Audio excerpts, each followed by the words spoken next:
Hello, this is Jason Greenwood here, Advanced Geosciences. Just checking in with everyone here at the AMA webinar.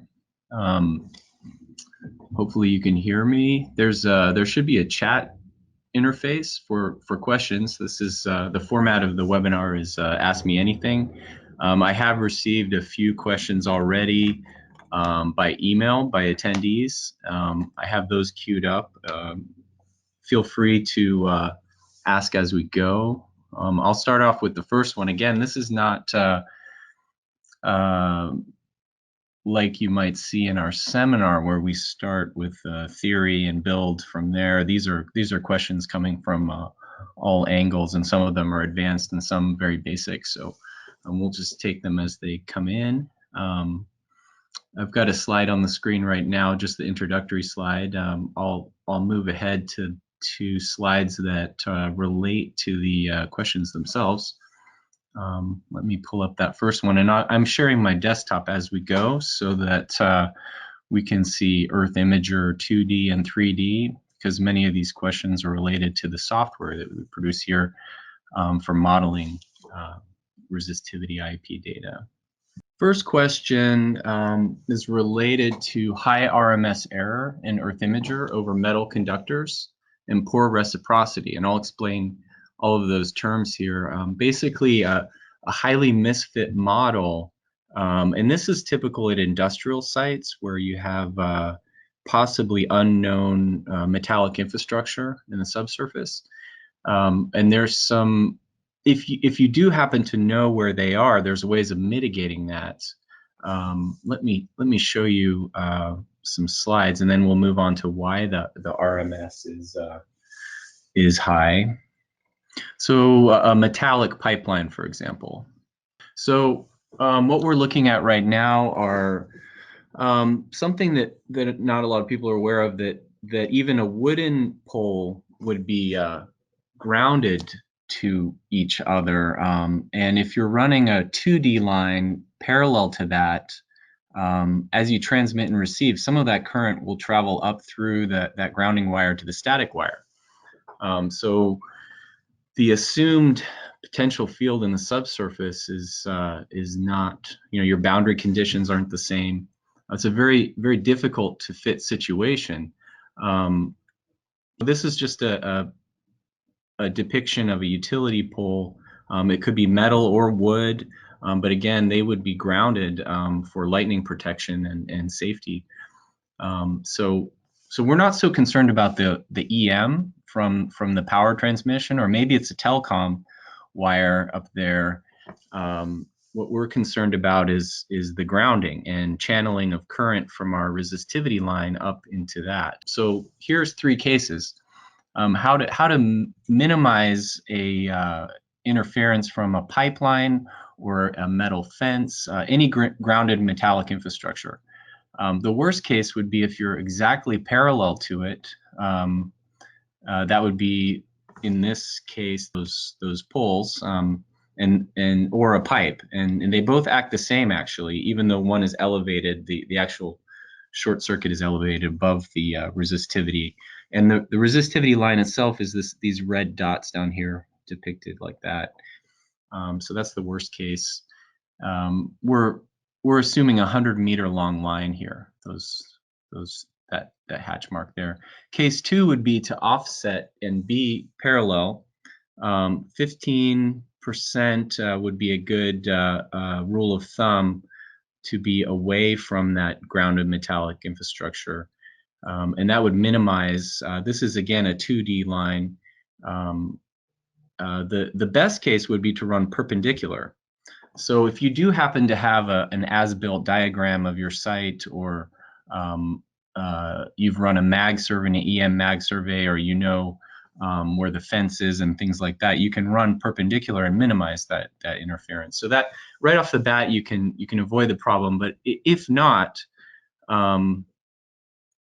let's go back to that question. It's a 3D problem.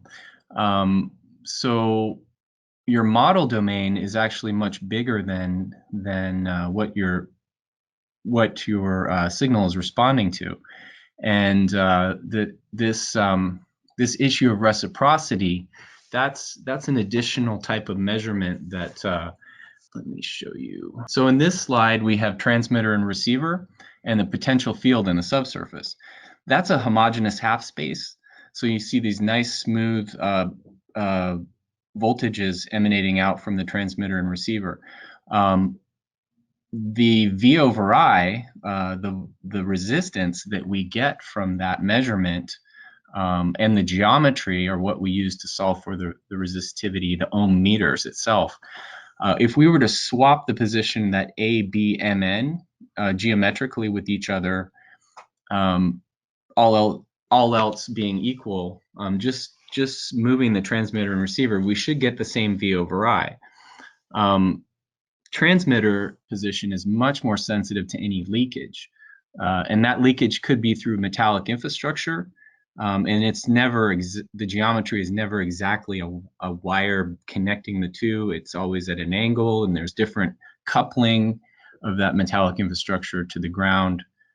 So you will, another indicator of metallic interference would be a high reciprocal error. And that would be because the transmitter is responding slightly differently than the receiver near that metallic infrastructure. So again, a reciprocal measurement is when you go through all your normal transmitter receiver positions. This is just one single measurement here, and then swap the position. So it takes twice as much time. It's not commonly done unless it's a research project or time is of no influence to your projects. Not typically done in consulting. Okay.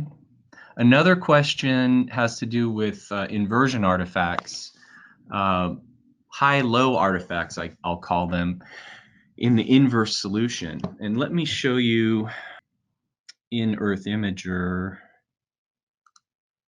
This particular model doesn't have them. I'm going to start, I'll just show you a synthetic example of one. I'm going to make a command file. This is what the SuperSting uses to sequence the geometries. I'll use 28 electrodes at 1 meter spacing. That's our line up there. And then I'll choose dipole. Create that. That will take 14 minutes. This is for pre-planning. I'm going to save this command file.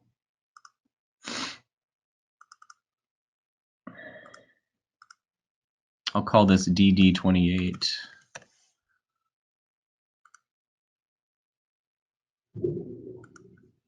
And now I'm going to read that command file in and build a model mesh with it. So you see, that's our conceptual model of the site. I'm going to just have a homogeneous 1000 ohm meter background. And I'm going to create some metallic material, very low resistivity in the near surface. And I'll put that near an electrode.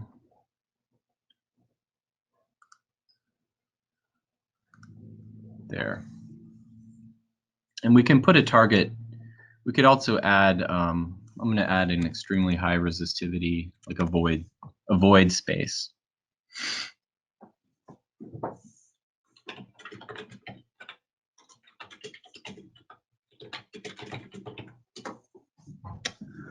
Okay. So that void space will be right here. Okay, so this is a conceptual model of the subsurface, and this is to ask about artifacts. Now, to create raw data, if this was the true Earth, these points here would be our electrodes, and the SuperSting would be using that command file to transmit and receive dipole measurements over this Earth, and we would end up with raw apparent resistivities, V over I, and the geometries. I can calculate that with the forward simulation. Okay, now this chevron shape here, this is raw data, and it doesn't look anything like the true resistivity structure that we've created here. And that's in the 70s and prior to inversion, raw data was all that was used and was often contoured. So there's some confusion sometimes about interpreting raw data. This pseudo section here does not have a true material property. You'll notice that these are very different than these. This is called an apparent resistivity. The positions themselves, like any one of these measurements, it isn't actually a sampling point. And that's also why this looks a little bit jagged here, because this point is nothing more than 50% of the distance between the midpoint of the transmitter and receiver. It's not a true sampling location or a model mesh element. This is just a convenient way of looking at raw data. All we want to do with this raw data section is see the general structure and the range. We're seeing that it's smooth, but there's a very sharp spike here. So we know that there's something in this area that's very sharp and low resistivity. Other than that, we don't have an idea, and we completely miss the this void space. So raw data again is just a QC step. It's not meant for interpretation or material properties. The inverse solution is to solve what structure would create what structure, we're gonna inverse model it, and I'll just call that that's called survey planner. Let me show. It's better if I show that in pictures. So this inverse solution here is the best fitting structure that the forward and the raw data match each other, and there's a better way to do that without this in the mix. Let me load a true data set, because this one has such a sharp gradient in it that we're seeing those high-low artifacts. So back to that original question, when you put such a large metallic object like we have here right next to an electrode, you're somewhat contaminating this, and you're causing, you see the RMS here is 75%. We would have to remove that through histogram removal tool. So that's that high-low artifact there. And let me pull in a real data set from the field.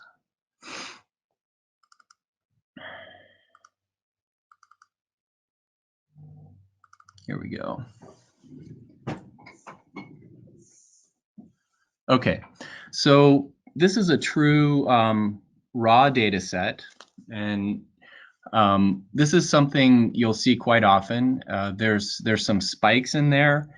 There's nothing that jumps out at you that there's metallic interference, but you see these sharp spikes, and a spike is defined as 10% or greater change from any neighboring transmitter receiver position. So you see a very sharp change there. Using human eye to judge these is not the best way to do that, and that would be to actually, I'm going to edit surface apres, and that would be to actually hand select these spikes and then delete them. That is not as defensible. I'm going to go ahead and reset Earth Imager, select surface defaults, and read that data set in again.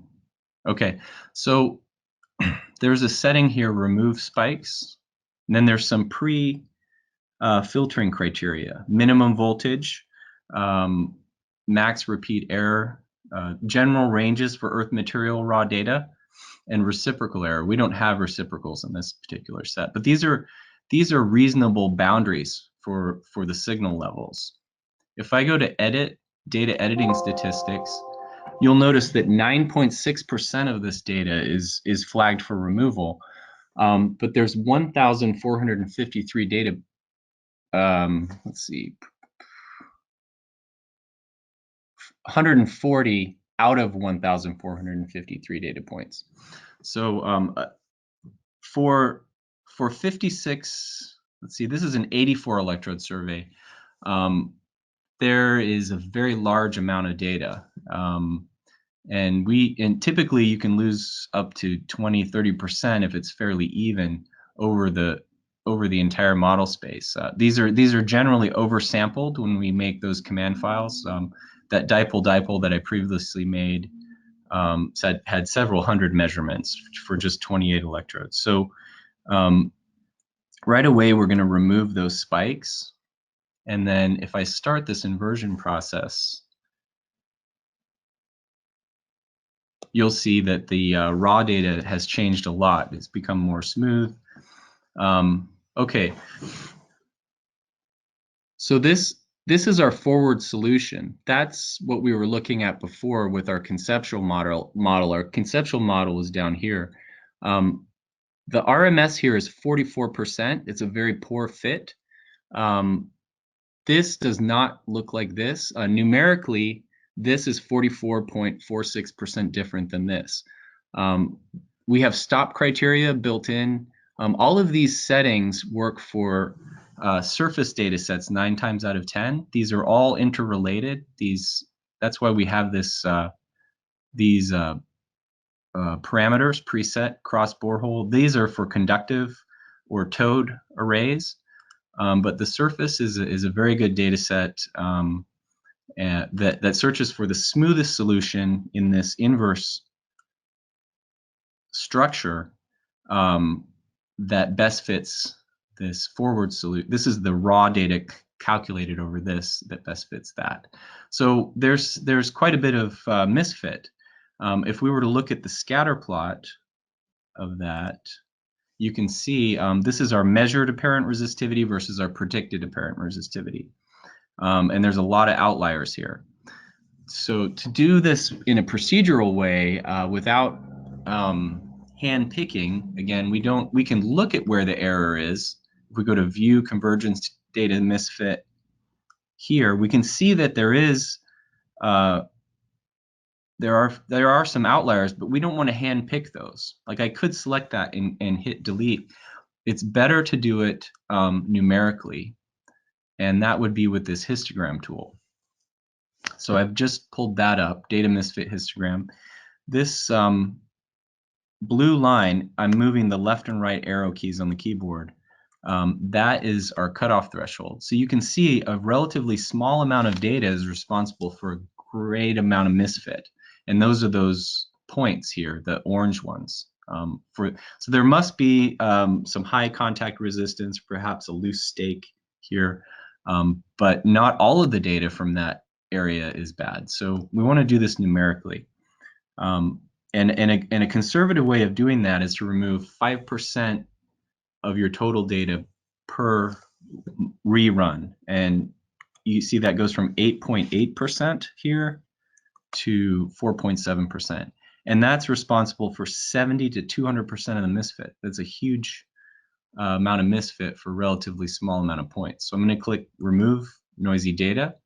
And keep in mind our first model run stopped at 44% misfit. We just removed less than 5% of the data, and now we're running it again.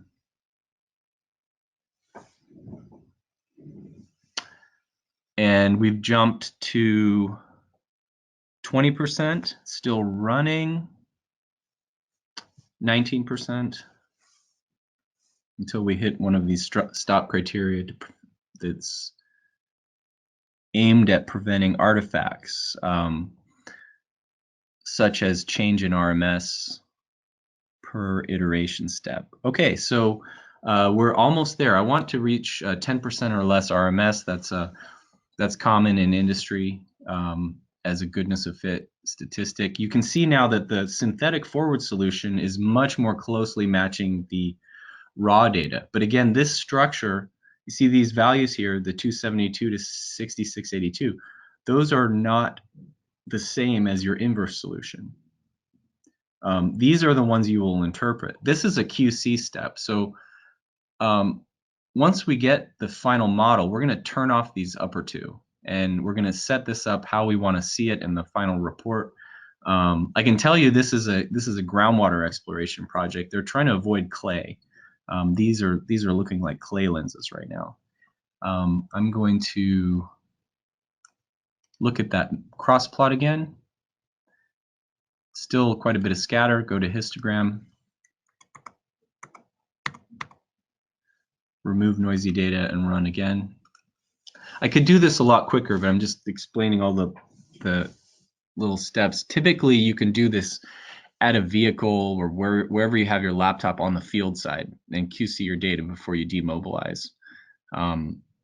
Even if you were running a 3D made of 2D models.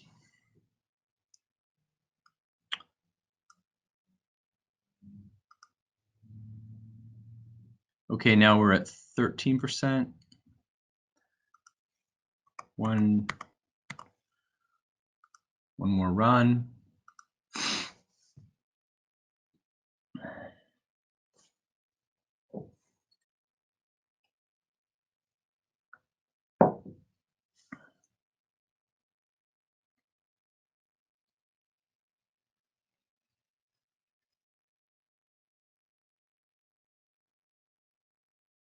Okay, so that's right. We're at a low number of iterations. We're just below 10%. This is a usable solution. We could run this structure here will likely not change. That's another indicator of a stable model. If you've noticed, these four low resistivity targets and this target have not changed in the last few models. When you reach a stable model solution using smoothness constrained inversion, you should see that the last few models are very similar to each other. If they're not, you have still a lot of instability and probably noise in your data. I'm going to run this one more time, and you'll notice that the structure is very similar to this. It's just to improve the numerics.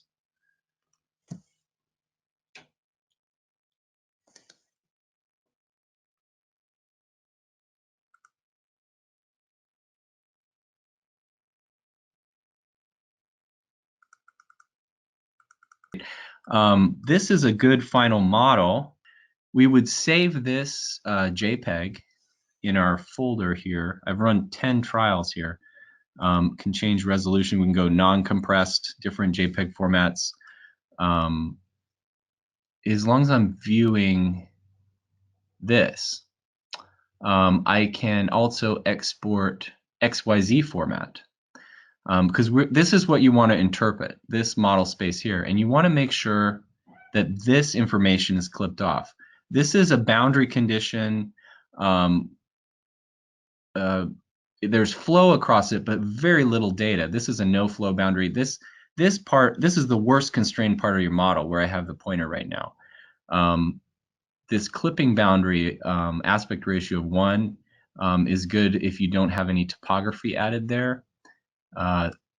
We definitely want to clip that off. This is somewhat compressed. You see this 0.69. I like to, if I have the space in the report, I like to show this as 1-to-1. So this shows, 8 meters this way equals 8 meters this way. Easier for interpretation. And we can also change units. Here in the States, we could easily go back and forth feet to meters, or electrode ID if you want to show that on the top. We can also change the symbol sizes and fonts and save like that. This XYZ format is ASCII readable. So if I save that, now always with laptops, you can lose track of where your data is. This trial button is very helpful. Now I can go to that trial 10 folder and look at that DAT file. And this is the X distance here, the first column, that's the Z, and that's the resistivity. So this could be plotted in any program. You could pull values out. There was a question from somebody, how do I extract specific resistivity values from portions of my model space? Well, you see where my mouse is right now. If I click there, look down in the lower left screen. You see where it says x equals 40.02, depth 5.27, resistivity 185.5. You could pull them out like that with the mouse over technique. I mean, that's an incredibly resistive target there. Versus here, you could pull them out that way. But if you want them in say a vertical line or in a specific area, you can pull them out of here as well. See how the depth increases, those negative values in the middle, and then the resistivities are off to the right. So you could these are the centroids of the finite element cells in this inverse model. So they telescope down. These blocks are a little bit bigger. There's many more cells in the near surface close to the electrodes because the gradients are sharper here. But typically you would save this as a raster and then interpret over the top of it. Another thing is this color level. When you run multiple 2D lines at a site, oftentimes, if you just think of geology, there's a specific color for a specific rock type, and there's a predisposition to wanting to normalize the color scale so you can compare line to line. The problem with geophysics is that each line has widely ranging resistivities because the controls on resistivity, the 5 controls, are the number one is moisture content.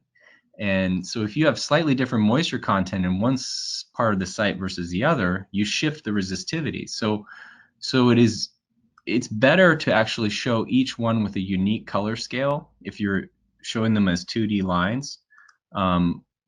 If I was to change this low and high and normalize it, I could lose some of this resolution, and seeing that structure is difficult when you do that. So watch out for these normalized color scales if you have multiple 2D lines. If you're solving for a large 3D space, that's not an issue, of course, because it's all one model. Okay. Oh, that's a good question. Running res IP with passive cables and steel electrodes. Yes, that's actually quite common because of the efficiency of it, not having to install non-polarizable electrodes. And I can show you a data set with IP with good ground truth. It's actually used in exploration quite a bit in shallow near surface exploration, for example, in the Yukon, where they have these, I think they're diorite dikes, vertical structures with sharp boundaries. And they're looking both at resistivity and IP. They have soil samples and borehole data, and it all matches quite nicely. One of the secrets to getting that to work well is to let the stainless steel equilibrate with the soils. Again, this is a question: can you use polarizable material when you measure IP?